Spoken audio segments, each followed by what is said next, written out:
Bismillahirrahmanirrahim. Assalamu alaikum. Welcome to Newsroom. I'm your host, Khalid Butt. Today is the 21st of September 2021. These are the stories that we will be talking about during the course of the show. We will begin with today's relevance as far as international peace is concerned, because today is the International Day for Peace. And of course, the theme this year is recovering better for an equitable and sustainable world. Pakistan's efforts for a sustainable peace across the world have been noted through the different fora on which Pakistan has talked about peace and stability, whether it be peace in Afghanistan and Pakistan's efforts for peace in the neighboring country, whether it be thwarting all such attempts that want to destabilize peace in our country. Pakistan has always been on the forefront. Also, Pakistan has one of the largest contingents as far as the peacekeeping forces under the United Nations is concerned. This is going to be our leading segment. Then our second segment, ladies and gentlemen, of the day is going to be climate change and the climate mood that our Prime Minister Imran Khan addressed virtually. Pakistan has been doing and undergoing a lot of efforts for climate change, because of course it is one of the most vulnerable countries as far as the effects and mitigation of the climate change is concerned. Now, Prime Minister highlighted Pakistan's extreme vulnerability to climate change at this virtual moot that was attended by many other leaders from Pakistani side. Also, our foreign minister is in the United States, but at the same time, this moot that has jointly been organized also by the British Premier Boris Johnson reminded rich nations that they had reaped the benefits of pollution, and now it's time to share the responsibilities as well. And then finally, ladies and gentlemen, we'll be talking about Defense Secretary Lloyd Austin, who has ordered a senior level review of the investigation that found that 10 Afghan civilians, including 7 children, had been killed in an August 29 US drone strike in Kabul that the Pentagon had initially said had killed an Islamic State fighter. But then, of course, the Pentagon also reverted as to this statement is concerned. And then, of course, the Pentagon spokesperson John Kirby said on Monday that Austin told the Air Force to appoint an officer at 3 or 4 star rank to review the Central Command investigation, which examined in detail the chronology of events leading to this tragedy. Let's begin with our first segment, that is concerning the International Day of Peace that is being observed across the world today, including Pakistan. More in the following report. Today, round the globe to fathom non-violent traditions and assure harmonious socio-political orders through observing 24 hours of non-violence and ceasefire. A world embroiled in persistent conflict and strenuous challenges desperately needs global commitment to solidarity, sustainable peace and ceasefire. The first International Day of Peace was celebrated in 1982, and September 21st became the permanent date for the International Day of Peace in 2002. Being cognizant of ingredients of resilient peace, United Nations rendered the theme of this year, Peace Day, as recovering better for an equitable and sustainable world. By designating an international day to eulogizing peace, the United Nations took great initiative to foster worldwide peace and encourage nations to work in harmony for this goal. Pakistan, as a responsible and civilized nation, has always advocated for peaceful coexistence, non-violence, reconciliation and global solidarity. As an ardent adherent of United Nations Charter and multilateral order, Pakistan always vehemently supported global efforts to jointly fight challenges such as terrorism, pandemic and climate, and deployed one of the largest peacekeeping contingents of United Nations missions. In order to establish strong edifice of peace, holistic approach to non-violence and harmony is necessary because peaceful endeavors of responsible states are diluted by belligerent pariah states. Moreover, the world must recognize the tireless efforts of dovish countries and incentivize conciliation for establishing an equitable and sustainable world. Javed Jadoon, senior analyst, joins us online. Javed Jadoon sir, thank you very much to have joined us. How important is this International Day of Peace across the world? We see so many different conflicts that the world is embroiled in. How important is it for the world bodies to realize that peace is the only way forward? That is a symbolic observance of at least one day should be violence-free and ceasefire should be observed wherever the conflicts are taking place. We know that in 1981 the International Day for Peace was established, and then in 2001 once again the UN General Assembly unanimously designated this day as a day of observance of ceasefire and peace as well. And we know that the 2021 days in the backdrop of global pandemic, and we understand that how devastating it has been for the world community to cope with the global pandemic of COVID-19. And this year's theme as well reflects upon that. As we know that it is imperative for the global community to be supportive to each other and recovering better for equitable and sustainable world. And that means that many countries of the world have not been able to receive a single jab of vaccination. So I think this day reflects upon the collective efforts of the global community to support each other in the days of trials and tribulations. And pandemic has taught us that the collective response is always the better response and always the effective response. A collective And response is always the better response, Javed Jadoon Sahab, but despite that, we don't see that collective response, even for a pandemic like COVID-19. Around over 100 countries have not received a single dose of the vaccine as we speak, when it concerns a pandemic that has engulfed the entire world. Why is that? Absolutely, I totally agree with you. I think this is what is the kind of disparity which we witness today, when some of the privileged nations and privileged countries have access to all kinds of vaccinations, while you, as you mentioned, over 100 nations of the global community have not been able to get access to vaccinations. And I think that is why this day is important. And the message should be loud and clear. It shouldn't be only observance of a day for the sake of observing a day, and then the life should be normal as usual. I think what is imperative for the world body is to sort of make very concerted efforts to understand the important world capitals, including USA and the European countries, particularly those who develop the vaccines, that it should be shared with those who are marginalized. I think many countries have not been able to afford import of vaccine because of lack of funding, bad economies, and lack of resources as well. So I think I totally agree with you that when over 100 countries, as in April 2021, more than 100 countries were totally devoid of any kind of vaccine. So I think it reflects very sadly on the efforts of the global community.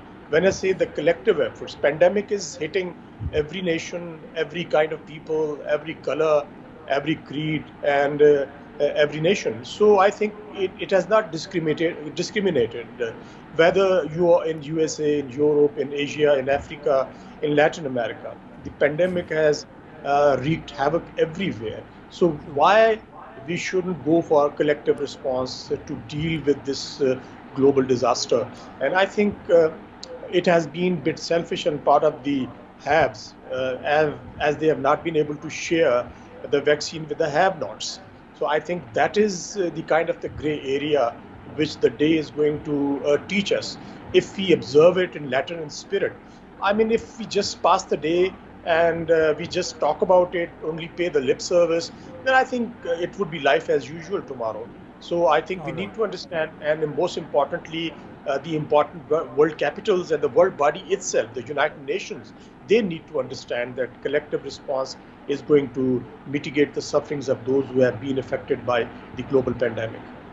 Now, Javed Jadoon Sahab, recovering better is the first part of the theme, and a sustainable and equitable world is another, as the second part. When we talk of a sustainable and equitable world, when we go back a little bit, a couple of months back, in last March, the Secretary Generals had appealed for a global ceasefire, and then in February 2021, the Security Council had passed a resolution calling for member states to adopt a sustained humanitarian pause to local conflicts. Why hasn't that appeal been able to be put into action properly as per the demand of the Secretary General? I think that proves the kind of concerns being expressed by countries like Pakistan, that this world body has been rendered ineffective as far as peacekeeping is concerned, or maintaining and sustaining the peace of the world is concerned. Because most importantly, you need to resolve the outstanding disputes like Kashmir and Palestine. Because without the resolution of long-standing disputes like the Kashmir issue and the Palestinian issue, I think it would be extremely difficult to establish a world or the global fraternity without conflicts. Because when there are disparities, when there are injustices, And when there is occupation continuing in Palestine, occupation continuing in the Held Valley in occupied Kashmir, I think it would be extremely difficult for the world body to have an equitable and sustainable world, because peace is basically stemmed in particularly in peaceful coexistence. And when All people right. are subjugated and people are occupied, and in the case of occupied Kashmir, the entire occupied valley has been turned into a huge and massive prison. So I think it is the world has witnessed the kind of atrocities being committed by the occupation troops in occupied Kashmir, and the Israeli forces, the atrocities they committed in the Palestinian territories. So how can you expect peace, and how can you expect to stem the tide of the movements around the world, including some of the extremist movements which have taken place in the wake of these two huge injustices being done, All particularly right. with Now, the Javed Muslims. Jadoo Sahab, let's talk about the human rights abuses. You've talked about Indian illegally occupied Jammu and Kashmir. You've talked about Palestine. We also know what's happening in Afghanistan and also what happened in the past in Iraq. There are so many other states that are also embroiled in conflicts. There are so many resolutions that are present there in the United Nations as far as these contested areas are concerned, the areas where conflicts are on a rampage. Why isn't the United Nations translating these resolutions into action, especially on this day that is the International Day of Peace? I think that is an extremely important question, because we need to understand why the world body, the United Nations, has been rendered ineffective. Because I think it is because of the influential world countries like USA and the European countries, which are part of the Security Council. I think funding mostly comes from the United States of America. I think each and every world body's subsidiary is dependent on the assistance, the financial assistance coming emanating from Washington, and they have the kind of a leverage over the world body which no other country has. If So, Javed Washington Jadoon Saab, I'll cut you short. So, it is no longer an equitable world, is it? I don't think so. Not at all. It is not an equitable world. It is not a just world. It is a world where there is discrimination, whether that be economic, social, cultural, and now we have seen in pandemic days as well. And same is the case with the peace. When it comes to the Muslims of the world, I think there is definitely a kind of a discrimination. So it is not a just world. It is not an equitable world, and it is not a sustainable world. All right. When we talk of peace, we think of peace spoilers, and the first name that comes into my mind is India, and how it has been not only spoiling peace for their own country in regions such as Indian illegally occupied Jammu and Kashmir, that is a contested area where they do not let the people decide for themselves as to what they want to do with their future, but also in Pakistan, directly or indirectly, the different incursions that it has had, the different, and then of course demeaning Pakistan, putting Pakistan in a bad light through fake news, through news that do not make Pakistan that put Pakistan in a very bad light as far as the world bodies are concerned. Also, what is happening with the FATF in Pakistan, there is a lot of Indian backhand there as well. When we know who the spoilers of peace are, and I would repeat the word spoilers of peace, why is again the world body not doing anything, especially the United Nations? I understand there is a lot of influence of the United States, but the United States is not the only country that runs the UN, does it? Yes, I agree with you. I think quite obvious. Because most of the world capitals, the important world capitals in Europe and America, and even Australia, New Zealand, and Canada, etc., I think they look at the region in terms of economic opportunities. When they look at South Asia, they look at India as one of the biggest markets for their products. 1.25 billion people's market in South Asia is such a lucrative market for their products and their economic activities, that they look the other way when it comes to the principal stand against to be taken against the kind of occupation, illegal occupation of occupied Kashmir. Because Pakistan has done what any country could have done. They have gone globally. Our diplomats have been sensitizing the global community about the injustices being done in occupied Kashmir. And you rightly pointed out that we have given so many proofs that India is involved in Pakistan to destabilize a nuclear state a country of 2,200 million people. So I think what is important, what is imperative for the global community is to look at India as a state, as you rightly pointed out, as a peace spoiler and as a force of instability in South Asia. Look, the kind of amount they're spending on acquisition of modern weapons. They are going to spend about $50 billion in the coming 5 years to acquire state-of-the-art weapon systems from different sources. So what these weapons are going to do in South Asia? They are going to be deployed against China, they are going to be deployed against Pakistan, and they are going to be deployed to have a kind of a subjugation in South Asia, where except Pakistan, there's hardly any impediment, any roadblock to Indian aggressive ambitions, because Sri Lanka, Bangladesh, Nepal, Bhutan, they are not the countries who are going to put up a stiff resistance to Indian designs in this region. That is Only Javed Jadoon Sahab, in this multipolar world, when we see the different powers that be forming new alliances, we've seen the AUKUS deal that has been signed between the US, Australia and the United Kingdom. We see new alliances being forged, and we see a power divide now becoming more and more apparent across the globe. How can those countries that want peace in the world move forward in order to bring some kind of stability in these fragmentations? Umar, look what happened in Afghanistan. Americans stayed there for 20 long years. It was their longest war, and they spent over $2 trillion on warfare efforts in Afghanistan. They lost more than 5,000 regular troops and contractors, and about 20,000 of their soldiers were injured over there. And then one fine day, they decided to cut loose and run from Afghanistan, leaving behind death and destruction. And what they have done, I think you mentioned two very important events. One is that Washington started looking towards encircling or containing China, and in this very context, they formed another alliance in addition to Quad. And this new alliance is between United States of America, Australia, and United Kingdom. And ultimately, I think Australia ended up canceling $50 billion diesel submarine deal with France and signed a fresh deal with the USA for nuclear-powered submarines. And the purpose was to contain China and to encircle China and to have a kind of a capacity and capability to monitor and police the entire Indo-Pacific region. Where does that leave peace then, Javed Jadoon Sahab? Where does that leave peace? Absolutely. I think peace becomes the casualty, because when you do not have the peaceful policies, particularly in this very region where we live, where the South Asian people live, where China lives, I think the intention is not for peace. Intention is to secure their strategic interests in the region, and even at the cost of conflicts, because you really can't rule out a kind of a conflict between China and other allies and the opposing camp allies, including USA and Japan, because we know that there's a Quad as well. And Quad comprises USA, Japan, India, Australia, and I think these four countries. And then in addition to that, a new axis of power has been created in the region.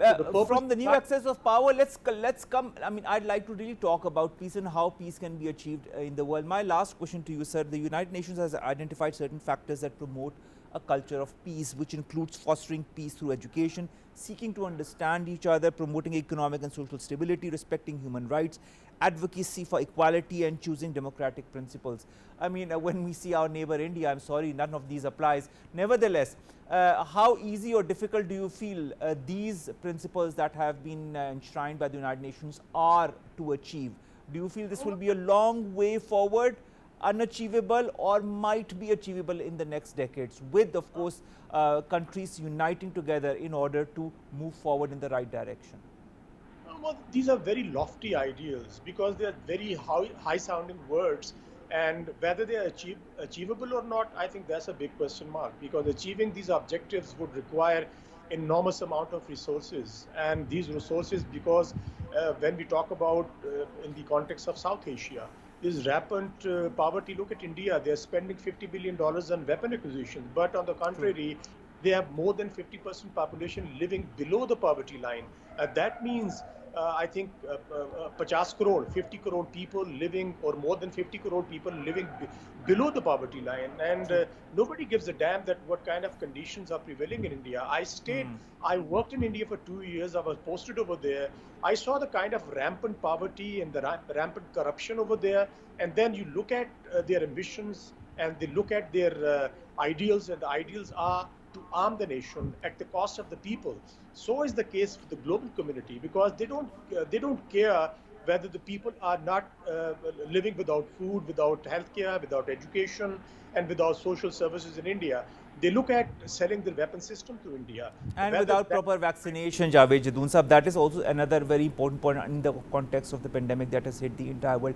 Thank you very much, Javed Jadoon Sahab, senior analyst, to have joined us, to have talked to us about the International Day of Peace, how important it is for peace in the entire world and for the people of the world who are suffering one way or the other, whether it be economically, whether it be through diseases, or whether it be through conflicts. It is very important for us to understand the importance of peace and how to forge peace between different communities. I'd like to end this with a quote which says, "Societies prosper when people have equal opportunities to thrive in safe, peaceful and sustainable environments where every voice is heard and human rights are upheld." Let's say a prayer for that. Our second segment, ladies and gentlemen, concerns the climate mood that is happening in the United States. Many countries are, of course, joining this mood, whether virtually or otherwise. Our Prime Minister Imran Khan also addressed this mood. More in the following report.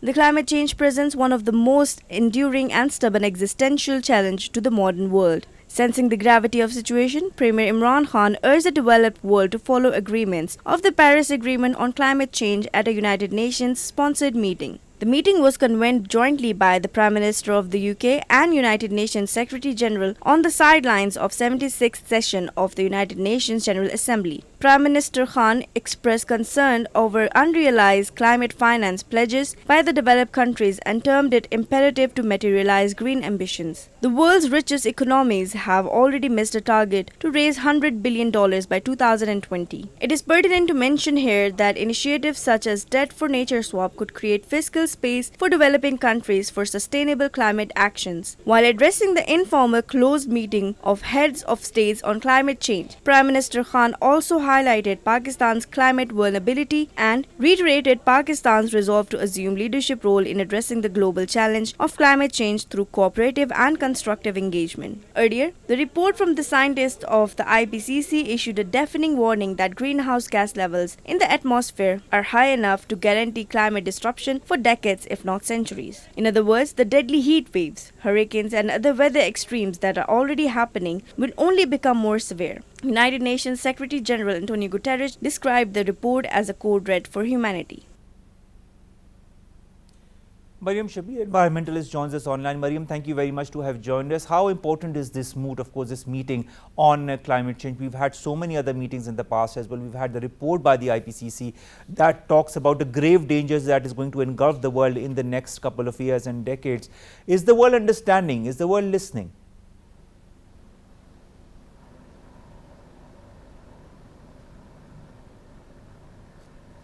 Mariam, can you hear us?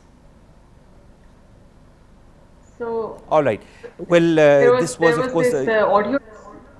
All right. This was, of course, a United Nations sponsored meeting that happened on Monday. It was jointly organized by the British Premier Boris Johnson with Antonio Guterres, who is the United Nations Secretary General, that talked about climate change and the importance of climate change and how the different countries across the world need to move together in order to curtail the effects of climate change. Our Premier, Imran Khan, also talked to this mood. He talked virtually to all the panelists. He said that the impact of climate change was a major priority of his government and highlighted his key national initiatives. Mariam, can you hear us?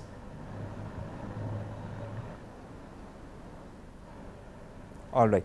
So, of course, till this technical issues are resolved as far as Mariam Shabir is concerned, let me continue talking about this important meeting that was held on Monday. Of course, it was jointly organized, as I said before, by the United Nations and Boris Johnson, the British Premier. The British Premier said that the chances of meeting the target by the Glasgow summit that was held some time back was 6 out of 10. He also urged the rich nations to help developing countries grow their economies in a green and a sustainable manner. He also said the chances of meeting, of course, as I said, the target was 6 out of 10. He said the rich nations have reaped the benefits of pollution for generations. We have a duty to help developing countries grow their economies in a green and sustainable manner. Our Premier also, Imran Khan, talked to this mood through, of course, online.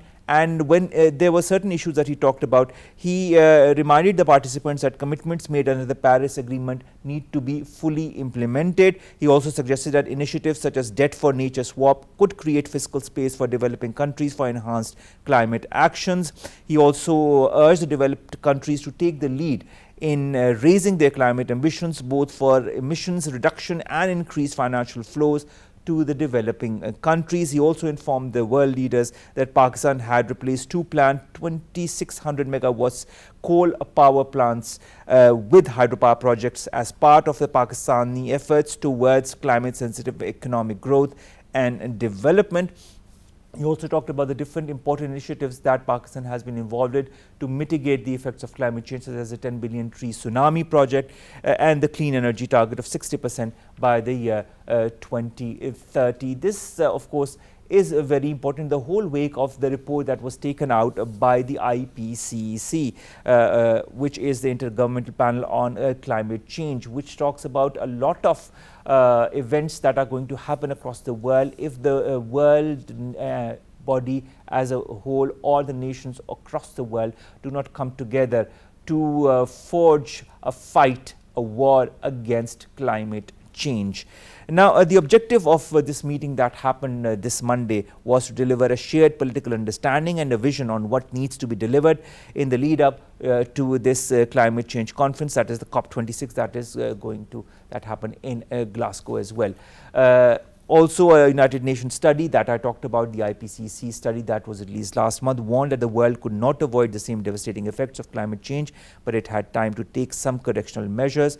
The world, as we speak, is locked into a 30-year worsening cycle, and this is all going to have an adverse effect on the world, on the climate, on the trees, on the animals, on the human population as well, until and unless the world does not come together as well.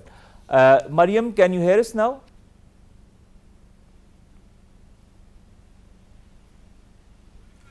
All right, Mariam, can you hear us now? Yes, absolutely. Okay, wonderful. Finally, we join you online. Mariam, this important mood that was held, of course, online, and there was other leaders that also joined there on the spot in the US as well. How important is climate change? How important is all the action to be taken or that has been taken by the world? Do you feel that the world finally understands the effect of climate change as per the IPCC report?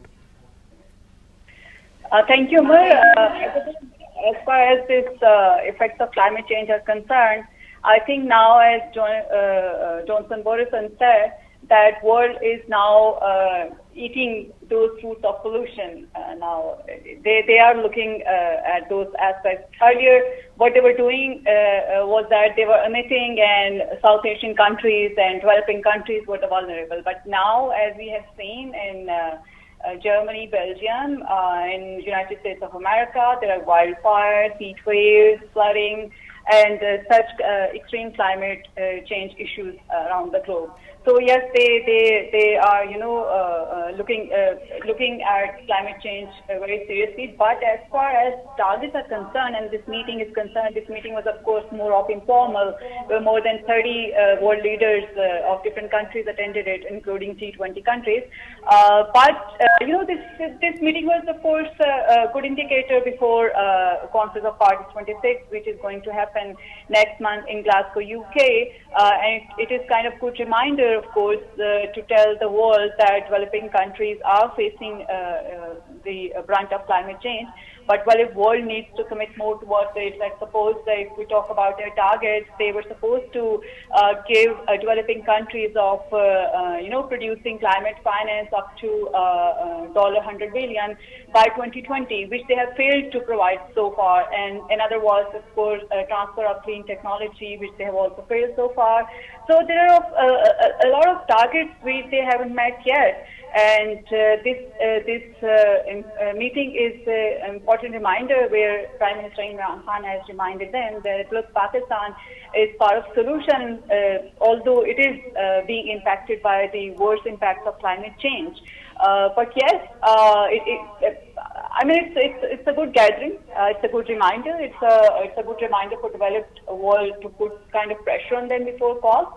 But as far as targets and practical work is concerned, that really needs, commitments from developed world to cut When their you say emissions. that a commitment is needed by the world body and by the different countries across the world, when we also understand that Boris Johnson says that the chances of meeting the target of $100 billion is 6 out of 10 by the time COP26 happens in Glasgow. What does that mean? What does that point towards? And irresponsible attitude by the countries, or is there something more to it? I think it's more of lack of political commitments of the developed world towards developing countries, because they are the one, emitting a lot of pollution and contributing to greenhouse gas emissions, which is warming temperatures and melting our glaciers. When I say our, it means developing world. And of course, it is impacting them as well, but their economies are strong. That's why they, they don't feel that effect that much. Although in past 1 year, they have felt little bit of it, but their economies, I will say again, their economies are strong, their institutions are strong, they have funds, they can utilize those.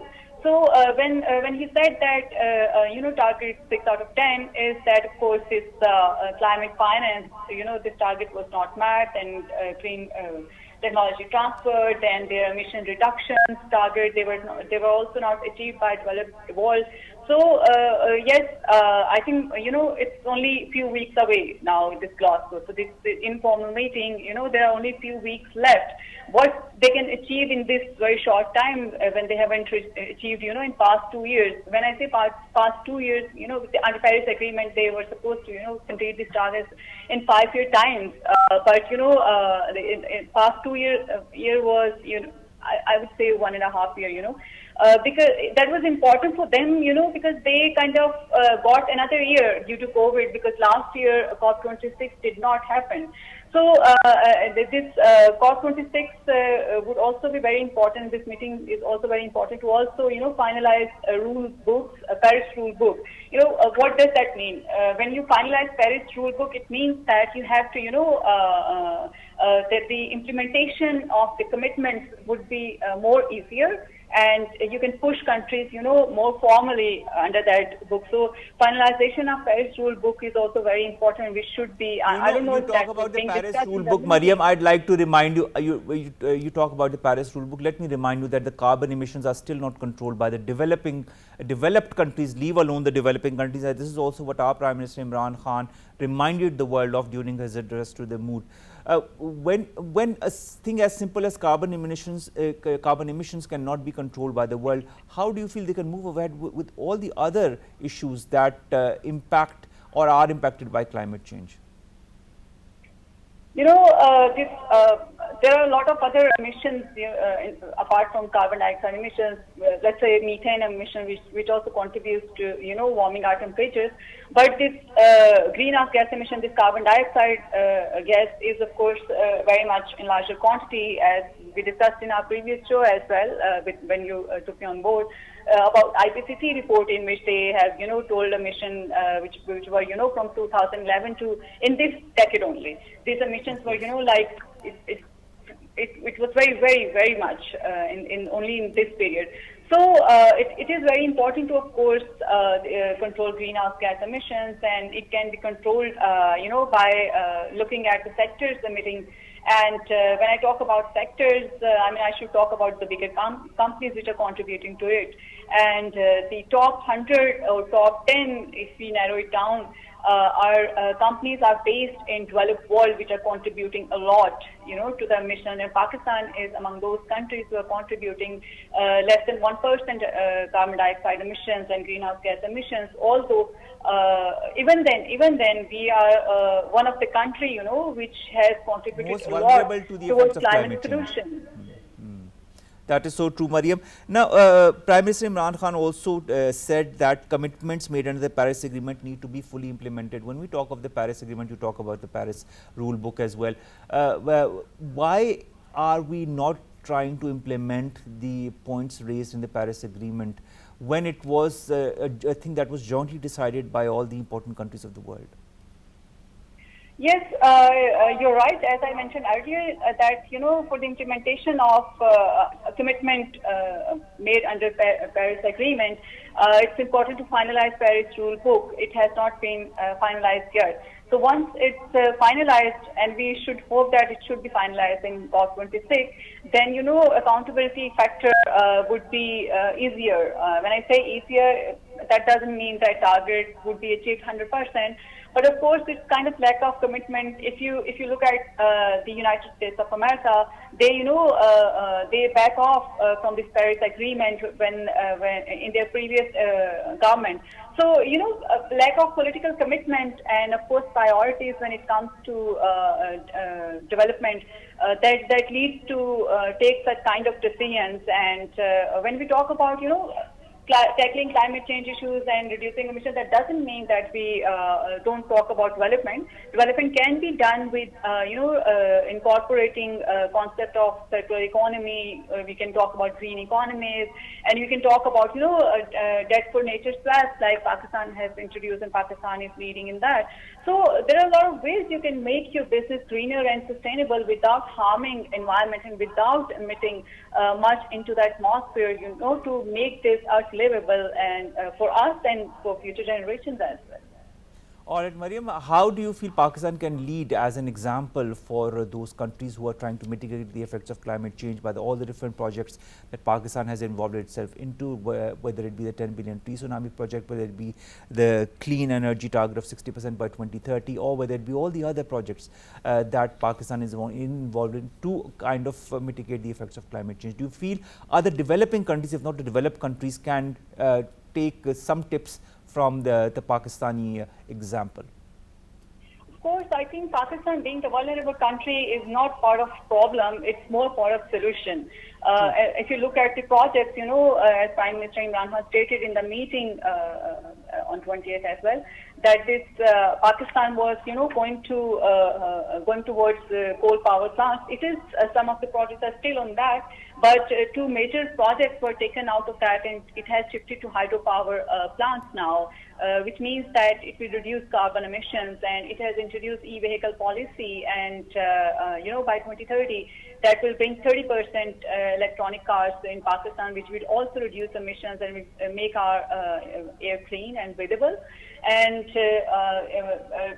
the more sustainable and very cheap way which Pakistan has opted is 10 billion tree tsunami, of course, which will curtail these carbon emissions into atmosphere, and this clean energy targets, by 2030, 60% our energy would be clean energy.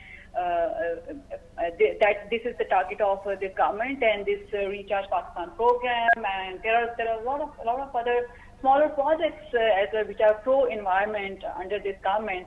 I think this credit should go to this government and Prime Minister Imran Khan as well, to be really vocal from day one about climate change issues. But Prime Minister Imran Khan has been vocal from day one as far as the effects of climate change are concerned, Mariam.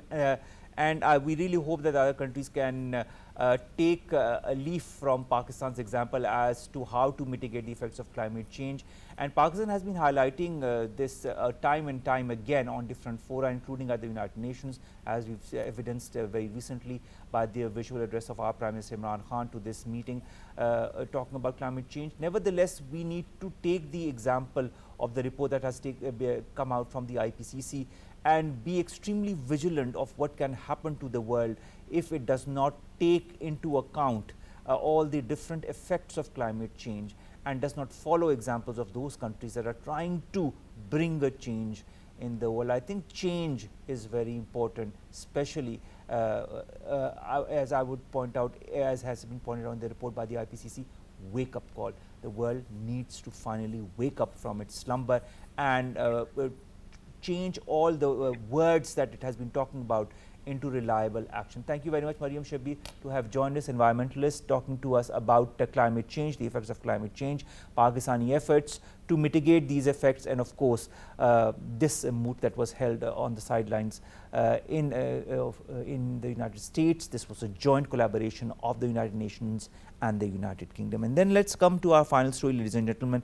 That concerns the unfortunate drone attack that happened in Kabul that of course in the beginning the Pentagon had said was that had targeted an IS chief, but nevertheless in the latest report it was again said that it was not the IS that was the target, but unfortunately it was 10 Afghan civilians, including 7 children, that were killed in this drone strike that happened on the 29th of August. Now, Defense Secretary of the United States of America, Lloyd Austin, has ordered a senior level review of this investigation to ascertain what happened, how it happened, and why were there civilian casualties. The main findings were that only Afghan civilians were killed and that the US military had been mistaken. It's believed that the white Toyota Corolla, of course this was the whole report, it tracked for hours and then struck with a Hellfire missile, was a valid threat. Nevertheless, many other organizations have reported that the driver of the targeted vehicle was a long-time employee at a US humanitarian organization. The head of the Central Command, General Frank McKenzie, has announced that his investigation has determined that the vehicle targeted by the drone had initially been spotted at a known Islamic State compound in Kabul and was tracked by the US intelligence for 8 hours. Nevertheless, it was a wrong maneuver, and that resulted in the death of 10 Afghan civilians, including 7 children. And now there is going to be a senior level review of this investigation to find out more about the causes and what happened exactly. Also, this review is to be completed within a time period of 45 days of the appointment of a reviewing officer. We will wait for that review and we'll see how that comes along. Joe Biden has also supported this investigation into the Afghanistan drone strike, and he was briefed on Friday about the drone strike. Jen Psaki said this was done in error. Psaki said of the strike, every loss is a tragedy, she said. Let's see what this report brings about as conclusion to what happened that resulted in the loss of 10 precious Afghan lives. With that, ladies and gentlemen, we come to an end of today's newsroom. We'll see you tomorrow, inshallah. New stories, new segments that concern us, Pakistan and the world in general, things that will make us change as a person and as a society. Till then, get yourselves vaccinated if you haven't. If you have had the first jab, go for the second. Follow the standard operating procedures. Keep wearing your mask, keep washing your hands, and avoid crowded places. Allah Hafiz.